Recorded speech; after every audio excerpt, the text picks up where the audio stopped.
সুধী বৈষ্ণব ভক্তবৃন্দ, ভক্তিপূর্ণ প্রণাম রইল আপনাদের চরণে। প্রণাম জানাই আমার শ্রী গুরুদেবের চরণে।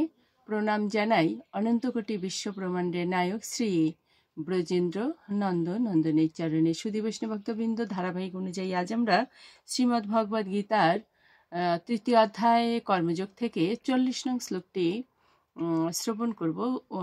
আসুন আমরা সকলে ব্রতী হই।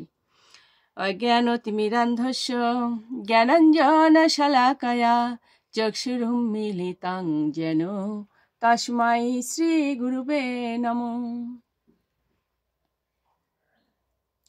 নমোऽয়ং বিষ্ণুপাদায় কৃষ্ণপৃষ্ঠায় ভূতলে শ্রীমতে মহানামো স্বামিনীতে নমামি হে। বাঞ্ছাকল্পতরুভ্যশ্চ কৃপা সিন্ধুভ্যেব চ পতিতানাং পাবনেভ্যো বৈষ্ণবেভ্যো নমো নমঃ। গুরু কৃপা হি কেবলম গুরু কৃপা হি কেবলম গুরু কৃপা হি কেবলম। ওম শ্রী পরমাত্মনে নমঃ। ওম শ্রীমদ্ ভগবতে শ্রীগীতায় নমঃ। নারায়ণ নমস্কৃত্য নরং চৈব নরোত্তমং দেবীং সরস্বতীং ব্যাসং ততো জয়মুদীরয়েন।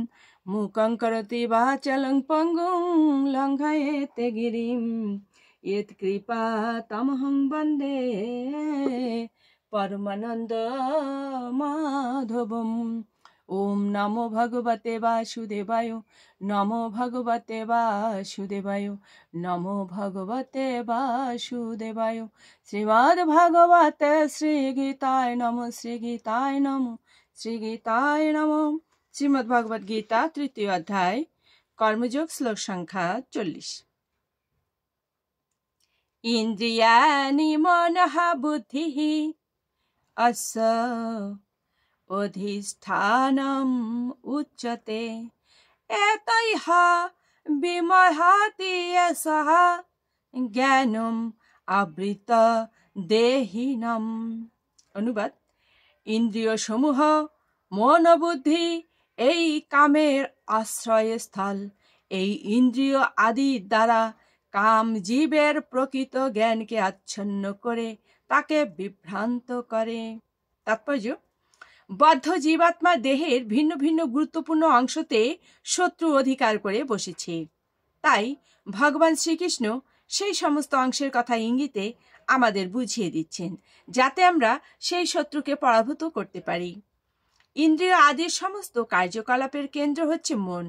তাই মন হচ্ছে সমস্ত ইন্দ্রিয় সুখ ভোগ করার বাসনার কেন্দ্রস্থল। তাই যখন আমরা ইন্দ্রিয় উপভোগের কথা শুনি, তখন স্বভাবতই মন ইন্দ্রিয় তৃপ্তির সকল প্রকার চিন্তাভাবনার আশ্রয়স্থল হয়ে ওঠে ও তারই ফলে মন ও ইন্দ্রিয়গুলি হয়ে ওঠে কাম প্রবৃত্তির আধার। এরপরে বুদ্ধি বিভাগটি হয় এই সমস্ত কাম প্রবৃত্তির রাজধানী। বুদ্ধি হচ্ছে আত্মার সবচাইতে অন্তরঙ্গ প্রতিবেশী। এই বুদ্ধি যখন কামের দ্বারা উন্মত্ত হয়ে ওঠে, তখন সে আত্মাতে অহংকারের সঞ্চার করে, যার ফলে আত্মা জড় ইন্দ্রিয় ও মনের সঙ্গে জড়িয়ে গিয়ে জড়ের মাঝে তার স্বরূপ অন্বেষণ করে। জড় ইন্দ্রিয় সুখকেই প্রকৃত সুখ বলে মনে করে আত্মা তখন তা উপভোগ করতে মত্ত হয়ে ওঠে। শ্রীমদ্ ভাগবতে এটা বলা হয়েছে যে যে ত্রিধাতু সমন্বিত এই জড়দেহকে পরম প্রেমাস্পদ আত্মা স্ত্রী পুত্রাদিকে আত্মীয় পার্থিব জন্মস্থানকে পূজনীয় মনে করে এবং তীর্থস্থানে গিয়ে কেবলমাত্র নদীতে স্নান চলে আসে, কিন্তু পারমার্থিক জ্ঞান সম্পন্ন সেখানকার মানুষদের সঙ্গে ভগবত তত্ত্ব আলোচনা করে না, সে একটি গাধা অথবা গরু। সুধী বৈষ্ণব ভক্তবৃন্দ, আমাদের আসলে বুঝতে অসুবিধা হবার কথা নয়। এখানে এটাই ভগবান বলতে চেয়েছেন যে ইন্দ্রিয় সমূহ মন ও বুদ্ধি এবং কামের আশ্রয়স্থল। আমাদের যে দশেন্দ্রিয় আছে সেটা কি বলছে? আমাদের কামনার আশ্রয়স্থল। তো এই ইন্দ্রিয় দ্বারা কাম জীবের প্রকৃত জ্ঞানকে আচ্ছন্ন করে রাখে। প্রকৃত জ্ঞান হচ্ছে শুদ্ধ জ্ঞান এবং সেই জ্ঞান হচ্ছে ব্রহ্মজ্ঞান। সেই জ্ঞান হচ্ছে, সেই বিদ্যা হচ্ছে পরমবিদ্যা বা ব্রহ্মবিদ্যা। সুধী বৈষ্ণব, আমরা যখন এটা বুঝতে পারবো যে ভগবত চরণই হচ্ছে আমাদের একমাত্র লক্ষ্য এবং একমাত্র আশ্রয়স্থল এবং একমাত্র কামনা বাসনার স্থান। তো সুধী বৈষ্ণব ভক্তবৃন্দ, তাহলে আমরা সেই পথেই ধাবিত হই এবং মনকে সংযত করি, কারণ স্বয়ং পরমেশ্বর ভগবান তিনি তার নিজ মুখে অর্থাৎ নিজ বদনে শ্রী বাণী অর্থাৎ অমৃত বাণী আমাদের জন্য এমনিভাবে রেখে গিয়েছেন যে আমরা যেন কামনার দ্বারা মানে জড় সুখ ভোগের কামনা দ্বারা আমরা যেন পরিচালিত না হই। যদি আমরা পরিচালিত হই তাহলে কি হবে? আমরা বিপথে চলে যাব। আমাদের একমাত্র লক্ষ্যস্থল হচ্ছে ভগবত চরণ।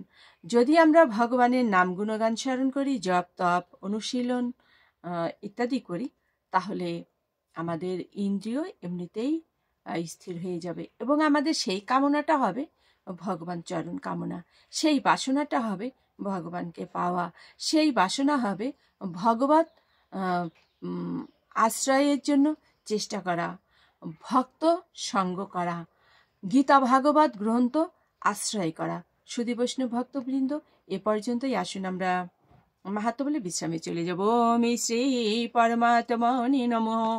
ওম শ্রীমদ ভগবতে শ্রী গীতায় নমঃ। গঙ্গা গীতা চ সাবিত্রী সীতা সত্তা পতিব্রতা ব্রহ্মাবলীর ব্রহ্মবিদ্যা ত্রিসন্ধ্যা মুক্তি গেহিনী অর্ধমাত্রা চিতানন্দা ভবগ্নিভ্রান্তি নাশিনী বেদত্রয়ী পরানন্দা তত্ত্বার্থ জ্ঞান মঞ্জুরি। ওম তৎসৎ। ওম নমো ভগবতে বাসুদেবায়। শ্রীমদ্ ভগবতে গীতায় নমঃ। সুধী বৈষ্ণব ভক্তবৃন্দ, আপনাদের দীর্ঘায়ু এবং সুস্থ শরীর কামনা করছি। আর সব থেকে বড় কামনা হচ্ছে আমরা যেন সকলে ভগবত ভক্ত হওয়ার চেষ্টা করি। সুধী বৈষ্ণব ভক্তবৃন্দ, ভক্ত হওয়া মুখের কথা নয়, সহজ কথা নয়। এই জন্য সাধনা লাগে, চেষ্টা লাগে। বারবার চেষ্টার নামই হচ্ছে সাধনা।